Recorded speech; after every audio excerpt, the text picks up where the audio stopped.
Greetings from Las Vegas. I'm Jeff Chain with the Millennium Commercial Properties, here today to talk about land and land development. I'd like to thank our host, Simon, for inviting me back.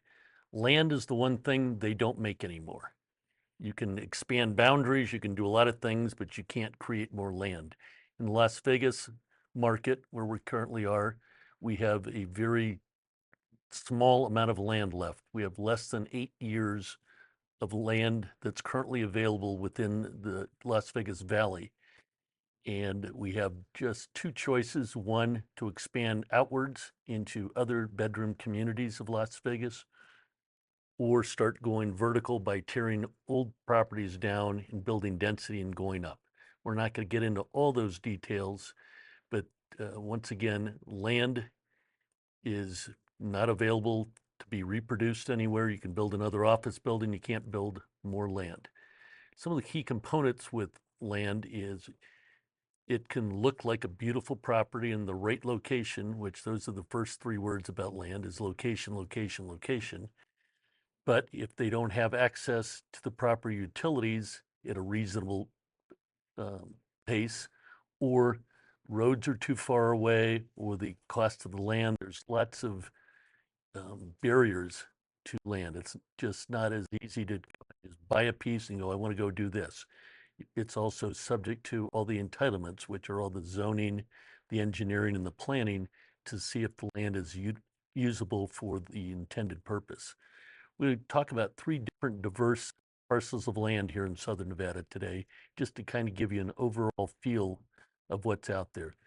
The first one is in a bedroom community of Las Vegas, because home builders are having a difficult time finding affordable land within our Las Vegas Valley. They're starting to go out to some of the suburbs, and this is in Pahrump, which is about 30 minutes from here over the hill to the west, which is a very fast growing community because with the price of gas and everything else, people are more inclined to drive further to get the price of a home down to an affordable level.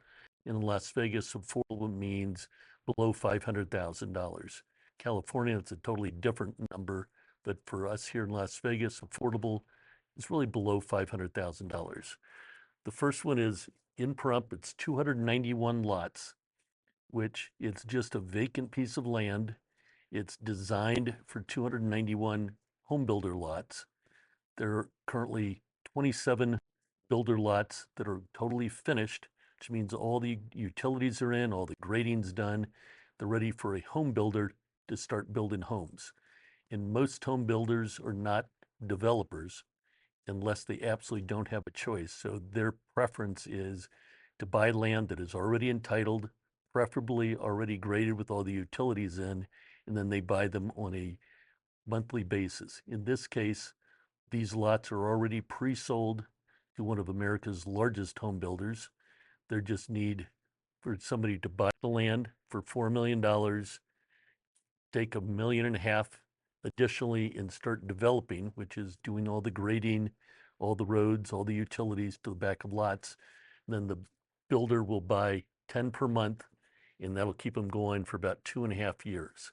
So that's one example of a large development, which can be done in the proper Las Vegas Valley, but at $1 million an acre or more, it gets ultra expensive, and a house price usually reflects about 25% of that total value is in the finished lot or land with all the utilities in place.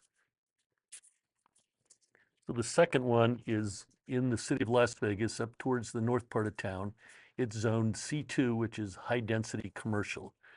As you can see, it's a flat piece of property. It wraps around a pad on the corner, the O'Reilly Auto Parts store. So it has a number of uses you could do. You could do under commercial, you can do a small shopping center. You could do two pads, one on each of the frontage streets, one on Lake Mead and one on Walnut, with fast food or something like that. You could also go in for a zone change and ask for residential zoning in a high density, which we would consider apartments. The advantage is to the west, there are multifamily, so that's a plus for the zoning. The disadvantage is to the south, or excuse me, to the north, there is vacant land with subdivided for large homes, so you may get a pushback. It is zoned commercial, so they can't give you any pushback on that. Multifamily would probably be a great choice for this site, and it's 1,650,000, which is 665,000 an acre, or $15.30 per square foot. And in this case, it's on the net square footage because all the roads you can see have already been put in. So therefore, the leftover land that would be for sale for the 2.48 acres approximate is for the net square footage. So there's lots of opportunities on something like that. And the last piece is another example of you have to know what you're doing in the land business. This is a 2-acre parcel of completely vacant land in the Northwest. It's surrounded on one side to the right. You can see those are about probably 7,000 or 8,000 square foot lots with homes built on it. To the left side, you can see large homes with outdoor areas.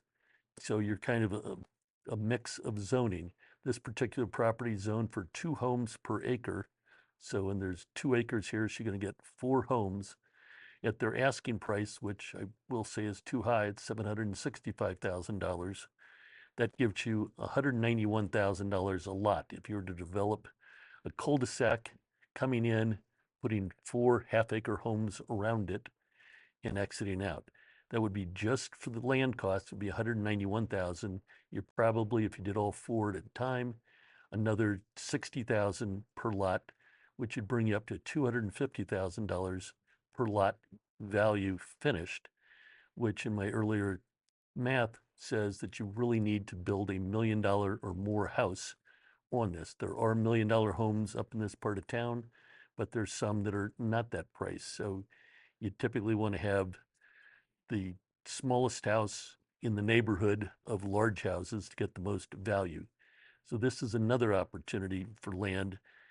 And some of the things you have to look out for, you can see the roads to the front of the property, but you'd have to do your research to see if there's sewer, or if you have to put in a septic tank, if there's water, or if you have to drill a well, which with the water restrictions we have in Nevada, doing a well is exceptionally complicated, and you'd only be able to get 2 homes on this property if you couldn't get into city water and other services. Typically, power, phone, cable, those are all readily available in most of the streets here in Las Vegas. Once again, I want to thank you for listening. Thanks, Simon, for inviting me here. Please tune in on Wednesdays to Iranian Global TV, and you can see more of my past talks. And as we go forward in the future, there'll be additional content there. Have a nice day. You can reach me on WhatsApp, or you can reach me through Simon. Thank you very much.